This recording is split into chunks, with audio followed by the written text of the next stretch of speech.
Hey everyone, Amber Oliver here, and today we are beginning the journey of trying to get our lawn healthier. My goal is to get it nice and lush and green like it was when we first moved in and had brand new sod.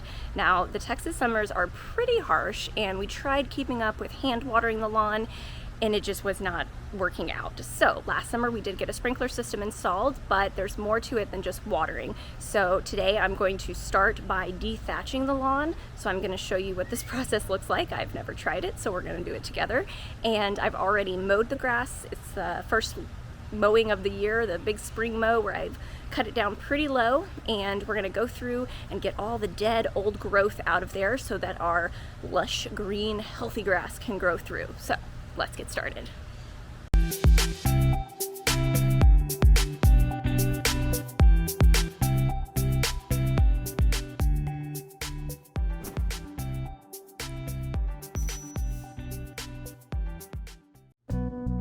Our St. Augustine lawn has a lot of thatch buildup, so we have started dethatching regularly. Different grasses don't need it as often. A good time for dethatching the lawn is after it's grown enough to need mowing. I live in zone 9A, and we do this mid to late spring. Just make sure your lawn is actively growing. You want to do this when it's healthy enough to recover.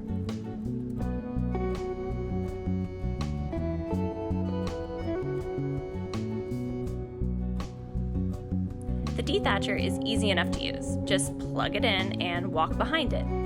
It will self-propel as it spins and pulls up all that old dead grass. Just make sure you do not pull it backward, as you can scalp your lawn.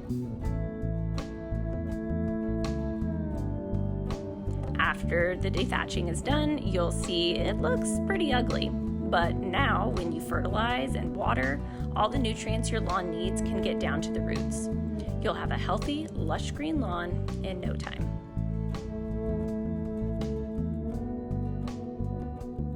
After you're done dethatching, run the mower with the bag on over it. This will help you pick up quite a bit of that pulled up thatch.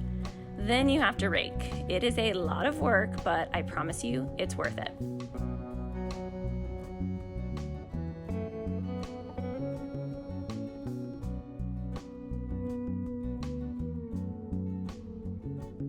Here's what our lawn looked like before I dethatched it and did all the fertilization. And this is it a year later. Still has a ways to go, but it looks pretty good now.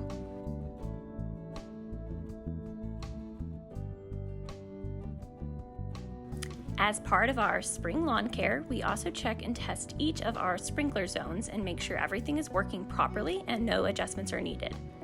Check your sprinkler heads regularly to ensure you're watering productively and you aren't causing too much runoff. Now that your lawn is healthy and ready for spring, it's time to tackle those flower beds. When our home was leased, our flower beds got out of control. We had a ton of weeds, and I had to spend many hours cleaning them up. After getting rid of the weeds and the old mulch, I put down weed barrier where it was missing, and I replaced it in all the beds that needed replacement. This tool makes pulling up weeds so much easier. I was actually really impressed by it. I've linked it for you below. We usually have to trim our bushes about twice a year, and we maintain our crepe myrtle trees ourselves since they aren't too big. Our larger trees are trimmed by professionals as needed every, I'd say, 2 to 4 years. Here's my favorite part of spring cleaning. It's using my pressure washer to clean everything. I use it to wash from the roof down, literally. I usually clean the patios about twice a year, but the driveway only gets once a year to every other year. Just depends on how dirty it gets. This Ryobi attachment is amazing for driveways and patios. I've linked it for you below because you're gonna love it.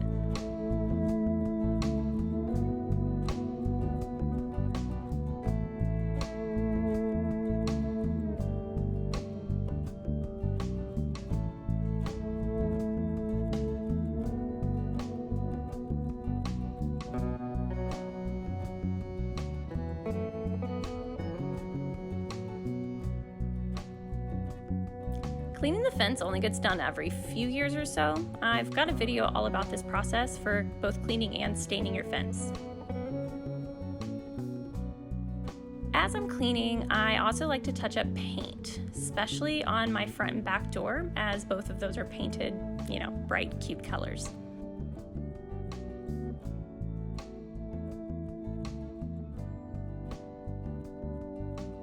While you're in the cleaning mode, it's also a good time to check out the exterior of your home. Are all the windows and the window screens still in good shape? Do you notice any holes or cracks that need patched?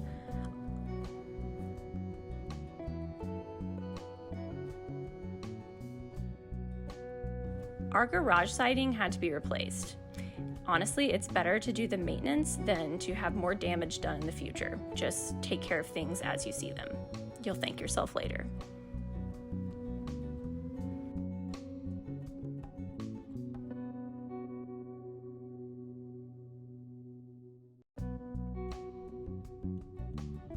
Our garage door was in desperate need of a new door seal, and it has made a huge difference on the amount of water, dirt, and bugs that get in.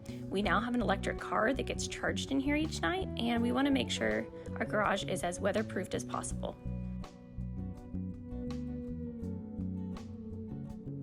Spring is the perfect time to check on all of your outdoor equipment before you bring them out to use. You can uncover your grill and give it a good cleaning before your first barbecue. Now is also a great time to switch away from all of your gas-powered lawn equipment.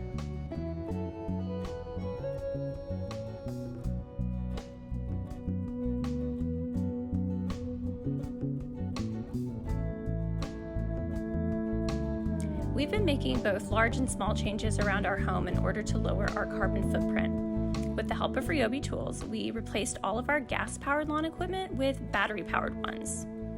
Our mower now turns on at the push of a button. The string trimmer is the easiest I've ever loaded, and the blower is so quiet I can use it anytime without disturbing our neighbors. We're saving both time and money by switching to electric. There's no need to purchase gasoline, mixing up fuels, or doing any kind of maintenance. But we're also saving the planet. Our new lawn equipment is clean with 0 carbon emissions.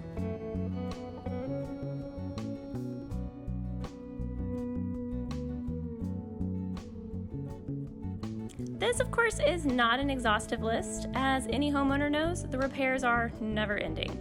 But our spring lawn care guide, as well as my outdoor spring cleaning tips, should at least give you a great place to start. By following these steps, you'll have a beautiful lawn and garden and a well-maintained home.